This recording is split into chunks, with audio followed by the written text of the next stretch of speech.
America విద్యాశాఖ మూసివేత Trump కీలక నిర్ణయం.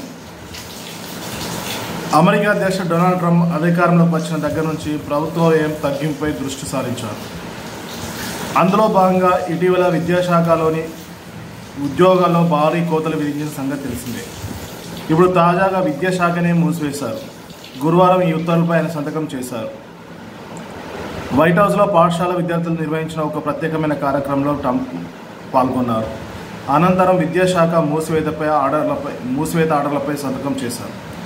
అది త్వరలోనే దీన్ని అమలు చేస్తాం. విద్యాశాఖ ద్వారా మాకు ఎలాంటి మేలు జరగదు. ఈ శాఖ అధికారులను రాష్ట్రాలకు తిరిగి ఇవ్వాలని నిర్ణయించుకున్నాం అని మీడియా సమావేశంలో పేర్కొన్నారు. అయితే విద్యార్థుల ఫీజులు, రాయితీలు, కొన్ని ముఖ్యమైన పథకాలను కొనసాగిస్తామన్నారు. ఇక ఈ చర్యలను డెమోక్రాట్లు తీవ్రంగా విమర్శించారు. ట్రంప్ తీసుకున్న అత్యంత విధ్వంసకరమైన, వినాశకరమైన చర్యల్లో ఇది ఒకటిగా అభివర్ణించారు. ఇక విద్యాశాఖ అధికారాలను తిరిగి రాష్ట్రాలకు అప్పగించే అవసరమైన అన్ని చర్యలు తీసుకుంటున్నట్లు విద్యాశాఖ మంత్రి లిండా మెక్మ్యాన్ తెలిపారు. అదే సమయంలో దేశ ప్రజలకు అందుతున్న సేవల్లో ఎక్కడ అంతరాయం లేకుండా చూసుకోవాలన్నారు. అమెరికా విద్యా వ్యవస్థల సమూల మార్పులు తెస్తామని అధ్యక్షుడు ట్రంప్ చెప్పిన విషయం తెలిసిందే.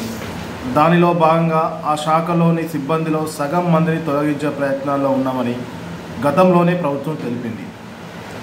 విద్యాశాఖ మంత్రిగా లిండా మెక్మ్యాన్ బాధ్యతలు స్వీకరించిన కొన్ని రోజుల్లోనే పని మొదలుపెట్టారు. ట్రంప్ నాకు ఇచ్చిన ఆదేశాలు స్పష్టంగా ఉన్నాయి.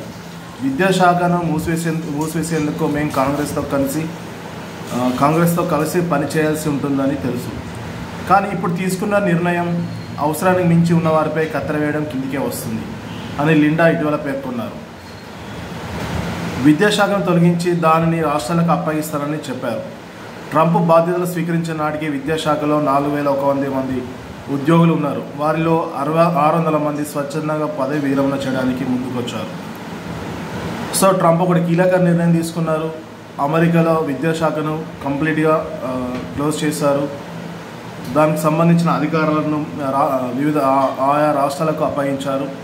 కానీ స్టూడెంట్స్కు అందే ఫీజులు, రియంబర్స్మెంట్ వారికి కొనసాగుతాయనేసి వెల్లడించారు.